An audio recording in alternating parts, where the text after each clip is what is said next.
Good morning all of you. आप सभी का एक बार फिर से करियर मास्टर 43 के प्लेटफॉर्म पर स्वागत है।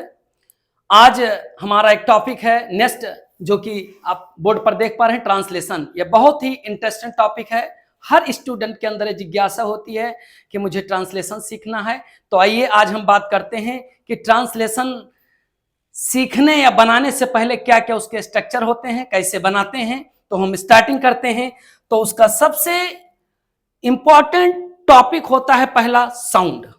जैसे कि देखिए साउंड, साउंड क्या होता है? जब हम कुछ बोलते हैं, साउंड ऐसा हमारे बिंदु है जो कुछ क्षण के लिए रहता है, और इसको हमें अस्तित्व में रखने के लिए हम जिस चीज का यूज करते हैं उसे कहते हैं लेटर। लेटर कहते हैं उसको, ये लेटर को कहते हैं हिंदी में अक्षर। उसके बाद लेटर से a group of letter, letter के समूह से जो जिसकी उत्पत्ति होती है उसको कहते हैं वर्ड। इसको कहेंगे ए लेटर ऑफ ग्रुप। अक्षरों के समूह को शब्द कहते हैं, लेकिन अक्षरों के समूह को जितने भी लेटर, जैसे देखिए सामने लिखा है PNA, PNA। अब लिखा हुआ PNA, जैसे कि PNA लिखा, अब इसका हम देखें कोई अर्थ है? नहीं है। तो अक्षरों का समूह हो, ग्रुप ऑफ लेटर्स हो, बट उसका कोई मीनिंग नहीं है, अर्थ नहीं निकल रहा है, तो वर्ड नहीं है। अब जैसे हम लिख रहे हैं PEN, पेन, इसका अर्थ है कलम। अब ये हमारा वर्ड है। ऐसे अ ग्रुप ऑफ लेटर से जैसे वर्ड बना, ऐसे अ ग्रुप ऑफ वर्ड, शब्दों के समूह से सेंटेंस बनता है। उसका भी अपना कोई अर्थ होता है, लेकिन उसके पहले शब्दों के समूह से, दो या दो से अधिक शब्दों के समूह को फ्रेज कहते हैं। वर्ड के बाद जो हमारा आता है नेक्स्ट बिंदु, उसको कहते हैं फ्रेज। फ्रेज कहते हैं। फ्रेज क्या होता है? दो या दो से अधिक ऐसे शब्दों का समूह जिसका कोई अपना अर्थ नहीं होता है। जब ये सेंटेंस में आते हैं तो ये अपना अर्थ पैदा करते हैं। तो जब ये फ्रेज, और इसमें एक विशेषता होती है, जैसे लिखा हुआ है कमरे में या in the room, in the room लिखा हुआ। अब इन द रूम, अब देखा जाए तो इसका अपना कोई कंप्लीट सेंस नहीं है जब तक ये सेंटेंस में नहीं आएगा। और सेंटेंस में लिखा जाए I am reading a book in the room, अब हमारा ये सेंटेंस है। अब यहां हमारे फ्रेज का अर्थ निकल रहा है। उसी क्रम में जब हम देखते हैं फ्रेज, और इसमें क्या होता है, जैसे कि फ्रेज का पहचान कैसे हम कर पाएंगे? उसमें वर्ब नहीं होता है। जिस फ्रेज में या कोई भी शब्दों का समूह है, यदि उसमें वर्ब नहीं है तो आप समझ जाइए वो हमारा सेंटेंस नहीं है, वो फ्रेज है। तो शब्दों के समूह को हम सेंटेंस नहीं कह सकते हैं। शब्दों का ऐसा समूह है जिसमें वर्ब हो, जिसमें क्रिया हो, उसी को हम सेंटेंस कहते हैं। तो फ्रेज के बाद हमारा जो स्ट्रक्चर बनता है वो हमारा बनता है सेंटेंस। देखिए सेंटेंस हमारा बनता है। सेंटेंस किससे बनता है? शब्दों के समूह से बनता है सेंटेंस। ये हमारा आता है next point, sentence. Sentence, sentence means क्या होता है? वाक्य। अब ये शब्दों का समूह होता है, means group of letters, group of words, ऐसे बनते क्रम से चले आए हैं। अब जैसे हम लिख रहे हैं he sings A songs, he sings a song. अब इसका यदि हम अर्थ निकालते हैं तो अर्थ निकलता है, कंप्लीट सन निकलता है। ही सिंग्स ए सॉन्ग, वह गीत गाता है जी। ये हमारा कंप्लीट सेंटेंस हुआ। क्यों? सेंटेंस उसी को जिसमें वर्ब होती है। अब इसमें इंग्लिश में देखा जाए तो यहां सिंग्स लिखा हुआ है और ये लिखा है गाता। ठीक है। अब ये कैसे वह हुआ, कैसे गीत हुआ, कैसे गाता है, कैसे यहां भी के साथ सिंग्स लिखते हैं, कैसे हमारा ए सॉन्ग आया। क्यों हम ए सॉन्ग को पहले नहीं लिखते हैं? क्यों हम सिंग्स को पहले नहीं लिखते हैं? क्यों ये ही पहले आया?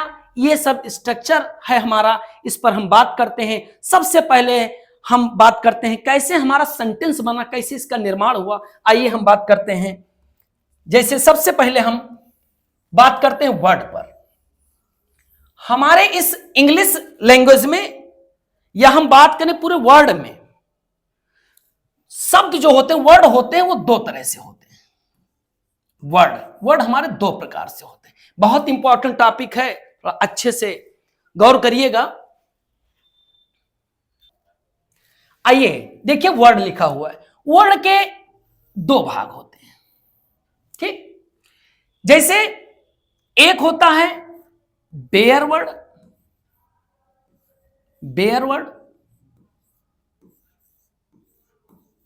और सेकंड हमारा होता है क्लेड वर्ड।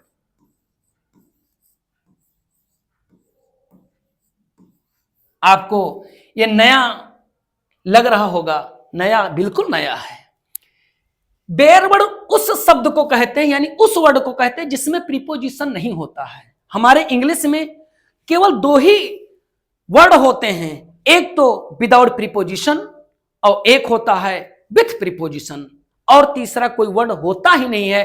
और उन्हीं शब्दों के, उन्हीं वर्ड के हेल्प से हम पूरा सेंटेंस बनाते हैं, सेंटेंस से पैराग्राफ बनाते हैं, पैराग्राफ से हमारा बुक से ऐसे हमारे सब बनते चले जाते हैं। तो देखिए, बेयर वर्ड मतलब होता है जिस शब्द में, जिस हिंदी के शब्द के बाद प्रीपोजिशन ना हो, उसको बेयर वर्ड कहते हैं। जैसे मैंने लिखा गांव, अब ये हिंदी मैंने लिख दिया गांव। अब यहां मैंने लिखा गांव में, अब देखिए गांव में लिखा हुआ है। अब ये गांव लिखा है, इसमें कोई प्रीपोजिशन नहीं है, यहां लिखा गांव में, ये हिंदी में सेंटेंस है। लेकिन जब हम इसका ट्रांसलेशन करते हैं, ध्यान दें आप लोग, ट्रांसलेशन करते हैं तो गांव है तो आपने लिख दिया विलेज, कोई प्रॉब्लम नहीं हुई। लेकिन जब आए गांव में, अब एक कंफ्यूजन यहां पर बन रहा है कि गांव लिखे या पहले में लिखे। जब ऐसी स्थिति हो जिस शब्द के बाद प्रीपोजिशन लगा हो और हमें ट्रांसलेशन करना है, तो सबसे पहले हम प्रीपोजिशन को लिखेंगे, क्योंकि प्रीपोजिशन, प्री माने पहले, पोजीशन माने दशा, इसी को कहते हैं जो पहले की दशा स्थिति को बताए। ये हम जब पार्ट ऑफ स्पीच की क्लास में आपको तो प्रीपोजिशन बहुत अच्छे में आपको बताएंगे। अभी हम ट्रांसलेशन पे बात करते हैं, तो टॉपिक पर अलग ना जाकर के हम यहीं पर बात करते हैं। तो मैं, तो सबसे पहले मैं की इंग्लिश लिखेंगे in the village, in the village. ये आपका कंप्लीट हो गया। जितने भी आते हैं, जैसे नेक्स्ट देख लीजिए, जैसे लिखा है देश, अब यहां पर लिखा है देश के लिए, देश के लिए। अब ये के लिए जो लिखा है, यही हमारा क्या है, यही प्रीपोजिशन है। जब हम इंग्लिश बनाएंगे तो इसको हम पहले, जैसे देश है तो देश को मैंने लिख दिया कंट्री, और इसका जब मैंने ट्रांसलेशन किया तो सबसे पहले हम क्या लिखेंगे, पहले प्रीपोजिशन लिखेंगे, फिर हम जो हमारा वर्ड है देश, इसको लिखेंगे तो लिखेंगे फॉर कंट्री। के लिए का अर्थ फॉर भी होता है, टू भी होता है। टू कब होता है, जब ये वर्ब के साथ आते हैं, जिससे पढ़ने के लिए, तो यहां पर टू रीड होगा, ठीक है। तो ये हमारा जो है वर्ड को बताएगा। ये टू पार्ट्स होते हैं, बेयर और क्लेड।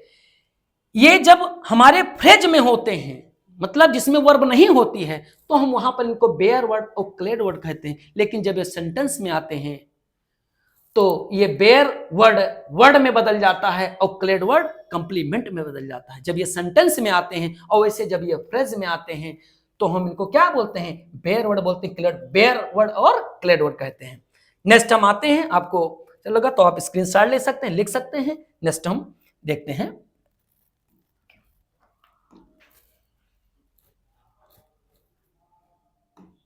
देखिए अभी हम आपसे बताएं word, bare word, clad word. आइए हम दूसरा टॉपिक, हमारा वर्ड के बाद फ्रेज आता है, फ्रेज पर बात करते हैं। फ्रेज, फ्रेज को हिंदी में कहते हैं वाक्यांश, वाक्यांश,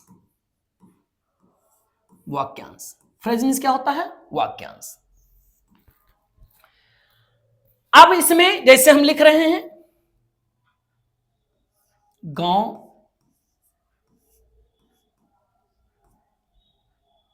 परिवार,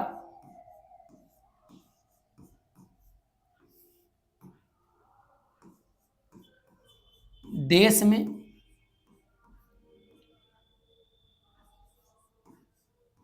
घर पर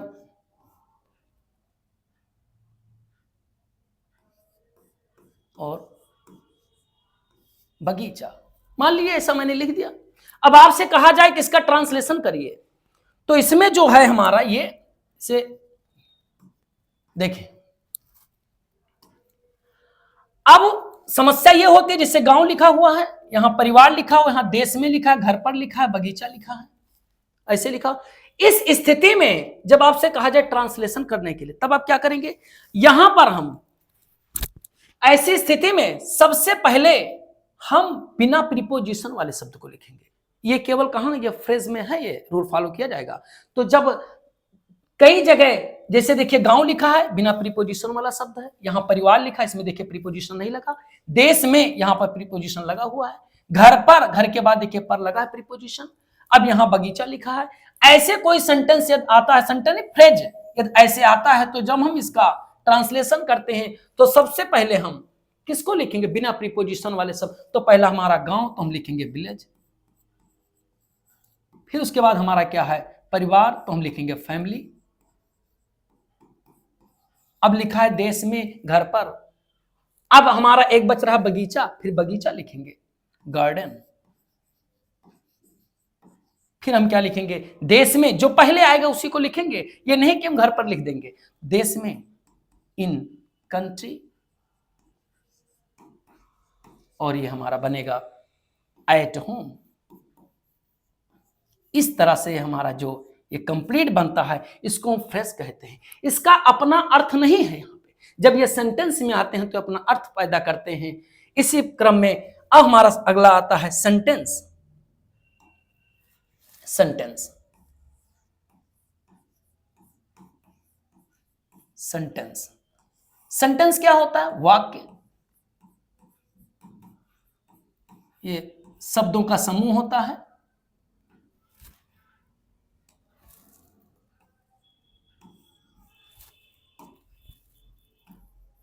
वाक्य शब्दों का समूह होता है। जैसे सेंटेंस लिखा गया, मीना राइट्स ए लेटर।